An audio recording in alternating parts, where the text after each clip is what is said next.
Tigrillo Navarro analiza la tensa relación entre Arturo Vidal y Ricardo Gareca, destacando que el Rey Arturo sigue siendo la estrella en Chile. A pesar de las controversias, como cuando Vidal fue dejado de lado por Gareca durante las eliminatorias, su presencia en la Copa Libertadores lo mantiene en el centro de atención. En Chile sigue siendo el rey Arturo Vidal y lo puede cantar con sombrero de charro, porque en el concepto general, por lo menos desde este lado, le ha ganado la pulseada Arturo Vidal a Ricardo Gareca, al cual lo denostó en vivo. Dijo, este solamente era partido del fútbol argentino, no ve la Copa Libertadores, porque claro, Arturo Vidal estaba en pleno ejercicio de Copa Libertadores cuando se jugaron algunos partidos de eliminatoria y él no estuvo en la consideración. El periodista también menciona cómo Gareca, a pesar de sus diferencias con Vidal, prefiere dejar de lado su orgullo para convocarlo si eso significa mantener su puesto.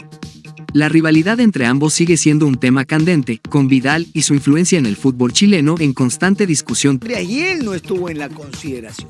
A pesar de todos estos vilipendios de Arturo Vidal contra su entrenador Ricardo Gareca ha dicho, bueno, yo no puedo perder este empleo, es el último que me queda, y si tengo que amistarme o dejar mi orgullo... Tigrillo Navarro comienza su análisis hablando de Arturo Vidal, cuyo brillo no solo se destaca en la cancha, sino también en su sonrisa. Con un toque humorístico, menciona cómo el futbolista ha llamado la atención por el cuidado de su dentadura. Pero más allá de las bromas, el tema se vuelve más serio cuando se habla de los eventos que lo rodean. ¿Dónde se blanquea los dientes Arturo Vidal? ¡Qué bárbaro! Ya es enceguecedor, ya el brillo de su dentadura natural. El periodista también menciona la venta de entradas para un importante partido de la selección peruana, destacando que 25,000 boletos ya han sido vendidos. Sin embargo, señala que este número no es suficiente si se tiene en cuenta el aforo total de 60,000 que se había solicitado, lo que genera incertidumbre sobre si el Estadio Monumental se llenará. ¿Por qué?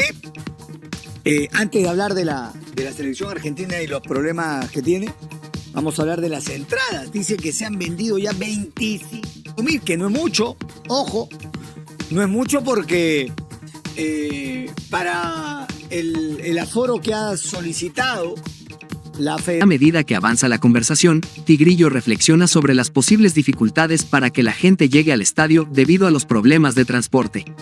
El temor por el traslado al Monumental está presente, y la idea de hacer el trayecto en un solo sentido podría ser una solución viable, pero generaría inconvenientes para los vecinos del área. 50,000. ¿Tiene algún temor de que no se llene el Estadio Monumental? La gente está colocando como pretexto el probable difícil traslado. ¿Se puede aceptar esa? Finalmente, el periodista propone que, aunque esto afectaría a los residentes cercanos, la comodidad de los asistentes debe ser la prioridad. Sin una solución que facilite el ingreso y salida del estadio, la asistencia podría verse afectada. Un detalle que podría jugar un papel crucial en la decisión de asistir o no al partido. La sugerencia de hacer la vía en un solo sentido de la Javier Prado, por supuesto, después del tramo que está cortado, para que sea más sencillo el ingreso y posteriormente el partido, el regreso también en un solo sentido. Claro que esto va a perjudicar a los vecinos de la zona, pero creo que... ¿Qué podría hacer Gareca para mejorar su relación con Vidal y lograr un equilibrio en su equipo? Déjanos saber tu opinión y no olviden seguirnos en nuestras redes sociales. Nos vemos en un próximo video.